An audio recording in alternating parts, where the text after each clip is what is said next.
Privation शुरू कर दिया। अब जब रेल प्राइवेट हो गई, एयरलाइन पर प्राइवेट हो गया, सारी की सारी जो है प्राइवेट होती चली जा रही है, तो बताइए उसमें अक्षर किस बात का? जब किसी समाज का बेटा किसी का ठेकेदार हो जाएगा तो वह सबसे पहले अपने समाज के लोगों को भरने का काम करेगा। आरक्षण का कोई मतलब ही नहीं रह गया। तो जिस तरीके से हमारा हनन अधिकार छीना जा रहा है उसको पहचानने की कोशिश करिए आप लोग। इस देश को दो लोग बेच रहे हैं और दो लोग खरीद रहे हैं। आप देख रहे हो कि जिनका हमारे किसान मजदूर बंधु है, जिनका कर्जा 10,000 रुपए है, तो उसको ये सरकार माफ करने का काम नहीं करती है, लेकिन अडानी अंबानी का हजारों करोड़ रुपया माफ करने का काम किया और उनको आगे बढ़ाने का काम किया। देखो, जब भी कोई इस देश की संपत्ति अगर बिकती है तो खरीदने का वो काम करते हैं, और जब कोई हमारे भारत में कोई ऐसी बात आती है तो वो कहते हैं मेरे पास धन ही नहीं है। उनके पास तो पैसा नहीं रह जाता है, लेकिन जब कोई देश की संपत्ति बिकती है तो वही लोग खरीदते हैं। तो ये मेरे दोस्तों, इस बात को समझो कि हम लोगों को बलगला करके ये गुजराती लोग जो कभी आंदोलन में नहीं भाग लिए, एक भी गुजराती समाज का बेटा, जितनी भी क्रांतिकारियां लड़ी गई है, एक भी गुजराती समाज का बेटा शहीद नहीं हुआ है। इतिहास उठा के पढ़ लीजिए। लेकिन जब भी अवसर मिला है इस देश को नोचने का काम सिर्फ और सिर्फ गुजरात के लोगों ने काम किया है। क्योंकि देख रहे हो, जो बेचने वाला है वो भी गुजराती है, जो खरीदने वाला है वो भी गुजराती है। और रही बात भोजन की, तो इन सब बातों को सोचिए। भाई बंधुओं, माताओं बहनों, बलगलाने में मत आइए। अम्बेडकर विचारधारा की बात करने वाले का साथ दीजिए, और जो विचारों से भटक चुके लोग हैं उनका साथ मत दीजिए। मानवर काशीराम ने अपने बहुजन विचारधारा के लोगों का एक अच्छा सा गुलदस्ता तैयार किया था, जिसमें 85% के लोगों के समाज के फूल गुंदे हुए थे। लेकिन मनवादी विचारधाराओं ने देखा, जब हमारे दलित ओबीसी समाज के लोग इस प्रदेश और देश में शासक हो रहे हैं, तो उन्होंने एक अजगर, जो भी मनवादी अजगर रूपी सांप उस किले में छोड़ने का काम किया, और काशीराम जी के बनाए हुए तिलिस्म की एक एक नींव नोच फेंकने का काम किया। उसके सबूत में मैं कुछ नाम आपको देना चाहता हूं। मनवर साहब की बनाई हुई इमारत में जो है बहन जी ने, आदरणीय बहन जी ने 4 बार मुख्यमंत्री बनी। हम लोगों को मान सम्मान मिलना शुरू हो गया, हम लोगों को आवास मकान मिलना शुरू हो गया। लेकिन मनवादियों को यह बात हजम नहीं हुई और एक अजगर वहां भेजा गया, और उस अजगर ने ऐसी अपनी प्रथाएं अपनाई कि हमारे जो ओबीसी एससी मुस्लिम समाज के लोग थे उनको एक एक करके बहुजन समाज पार्टी से दूर करने का काम किया। और हम लोगों के जो है राज था उत्तर प्रदेश में, जो सत्ता हमारी थी, उसको धड़ से नोचने का काम किया, और आदरणीय बहन जी को नष्ट नाबूद का करने काम किया। और उस चक्कर में पड़ करके बहन जी आज उस दलदल में धंस चुकी हैं, अपने विचारों के, अपने बहुजन महापुरुषों की विचार को भूल करके जो है आज सिर्फ और सिर्फ मनवादी लोगों को बढ़ाने का काम करती है। और उसका जीता जागता सबूत यह है कि तुम्हारे यहाँ जो अवस्थी चुनाव लड़े थे उनको इस लखनऊ मंडल का कोऑर्डिनेटर नियुक्त किया गया है। हमारे ब्राह्मण समाज के लोगों को मतलब प्रोत्साहन देने का काम किया जा रहा है, और हमारे दलित समाज के लिए, ओबीसी समाज के लोगों को, मुस्लिम समाज के लोगों को बिल्कुल दरकिनार किया जाएगा बहन जी की सरकार में। लेकिन दोस्तों, आज के दौर में अगर आपकी कोई लड़ाई लड़ रहा है सड़क से लेकर सदन तक, तो सिर्फ और सिर्फ एक माननीय एडवोकेट चंद्रशेखर आजाद, सांसद नगीना, और दूसरा कोई नहीं है। मैं डंके के चोट पे कहना चाहता हूं कि आज अगर ओबीसी की लड़ाई, ओबीसी इतने सांसद हैं, ओबीसी समाज के इतने विधायक हैं, इतने मंत्री हैं, लेकिन अपनी बात, अपने ओबीसी समाज की बात कतई नहीं कह सकते हैं। गुलाम बने हुए वो लोग हैं।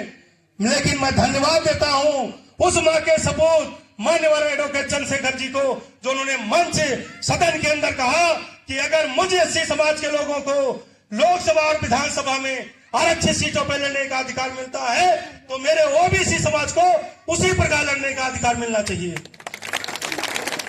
मैं धन्यवाद देना चाहता हूं माननीय एडवोकेट चंद्रशेखर जी को, जिन्होंने दुख दर्द समझा कि जो हम लोग रात को अपने चैन से अपने घरों में अपने परिवार के साथ सोते हैं, आराम से, किसी चीज को कोई डर नहीं रहता, लेकिन उनके लिए जो हम जिनके वजह से हम लोग आराम से सोते हैं अपने खेत खलिहानों में, अपने मकानों में, लेकिन सोचो जिसकी बदौलत हम लोग आराम करते हैं वो हमारे देश के सिपाही कितनी मेहनत बर्फ में, गर्मी में, धूप में, बरसात में हमारी आपकी जो है सुरक्षा करते हैं। लेकिन ये सरकारें, मनवादी सरकारों ने कभी उनके प्रति कोई दया नहीं बख्शी। लेकिन माननीय चंद्रशेखर आजाद अभी जब सदन चल रहा था तो उसमें सीधे कहा है, निवेदन किया है कि जो मेरे सैनिक देश के हैं और अर्धसैनिक बल के लोग हैं, इनको जो है इनकी सरकारी नौकरियों में जो इनका टैक्स काटा जाता है, इनका टैक्स न काट करके पूरा वेतन इनको मिलना चाहिए। तो दोस्तों, दर्द उसी को होती है, दर्द उसी को होती है जो दूसरों के दुख को समझता है। और जब लोग दूसरे के दुख को नहीं समझते हैं, सिर्फ उनके दुख में अपनी खुशियां ढूंढते हैं, तो उनको दर्द किस बात का होगा। तो माननीय चंद्रशेखर जी को, हम सब बैकवर्ड ओबीसी समाज, एससी एसटी मुस्लिम समाज को दुख है, दर्द है, तो इसलिए हमारी लोगों की जीन जान से लड़ाई लड़ते हैं। और जहां पे कोई घटना घटती है तो हमारे आजाद समाज पार्टी के लोग तत्काल पहुंचने का काम करते हैं। अगर हम जिले लोगों से बात नहीं निपटती है तो हमारे मंडल के लोग, प्रदेश के लोग आने का काम करते हैं। और मैं ये आपको बताना चाहता हूं, बड़े गौरव से बताना चाहता हूं कि अगर आज तुम्हारे जितने भी विपक्षी पार्टियां हैं, लेकिन किसी थाने, कोतवाली, तहसील, कचहरी, कलेक्टर, अस्पताल कहीं नहीं सुनी जाती है। अगर सुनी जाती है तो सिर्फ और सिर्फ इस नीले गमछे और चंद्रशेखर आजाद के सिपाही, आजाद समाज पार्टी और भीम आर्मी के लोगों को सुनी जाती है।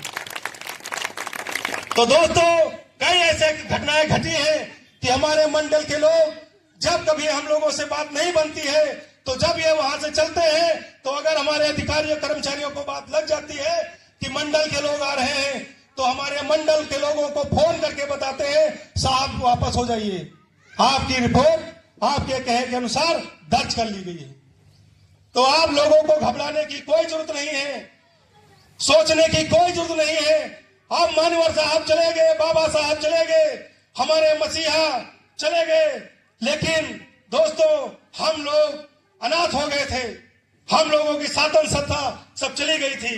लेकिन वो उस मां के लाल, जो मसीहा हम सबके बीच में आज के दौर में जो बैठे हैं, आज के दौर में जो हमारी लोगों की लड़ाई लड़ते हैं, तो मैं आपसे पुनः निवेदन करता हूं कि जो आपकी बात करता है, जो आपके हक हकूक की लड़ाई लड़ता है, आप सभी भाई बहन बंधु लोग उन्हीं का साथ दीजिए।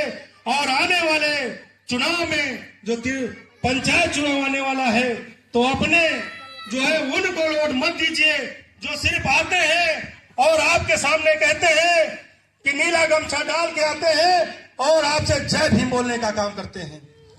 नीला गमछा डाल के आते हैं और जय भीम बोलने का काम करते हैं। लेकिन जब भी कभी आपके दुख और दर्द, आपके हनन की बात आती है, तो ना वो जय भीम के नजर आते हैं और ना ही वो नीले गमछे के लोग आपके बीच में नजर आते हैं। अगर कोई नजर आता है तो सिर्फ और सिर्फ आजाद समाज पार्टी भीम आर्मी का नीला गमछाधारी सिपाही नजर आता है। तो दोस्तों, अब जब मैं आपसे रिक्वेस्ट, विनती करता हूं, जो आपकी मदद करता है, जो आपके हक अधिकार की लड़ाई लड़ता है, तो आने वाले पंचायत चुनाव में जो सेमीफाइनल हम लोग देख रहे हैं, उसमें जो आपके जिला पंचायत बीडीसी मेंबर जो लड़ेगा, आप पहचान लीजिए कि ये हमारे अम्बेडकरवादी है या सिर्फ मनवादी बात की, सिर्फ चोला पहने हैं, सिर्फ और सिर्फ नीला गमछा डाले हैं, बाकी अंदर इसके मनवाद भरा हुआ है। तो उससे अपने को बचाइए और आजाद समाज पार्टी की भीम आर्मी के द्वारा जो भेजे हुए सिपाही को आप सदन में भेजने का काम करेंगे, बीडीसी मेंबर बनाने का, इलाकों पे कब्जा करने का प्रमुख काम करेंगे। जिला पंचायत बनाने के बाद जिला सबसे बड़ी कुर्सी जिला परिषद अध्यक्ष की आप लोगों के द्वारा उस पर कब्जा करने का काम हम लोग करेंगे। तो दोस्तों, सभी लोगों से आह्वान करता हूं कि आप लोग बलगलाने में मत आइए। समय कम है, बातें बहुत हैं, लेकिन मैं अपनी बात को इसी के साथ खत्म करता हूं। सभी आए हुए मेहमान बंधुओं का वंदन अभिनंदन करते हुए सभी को जय भीम, जय भारत, जय आजाद समाज पार्टी। दोस्तों,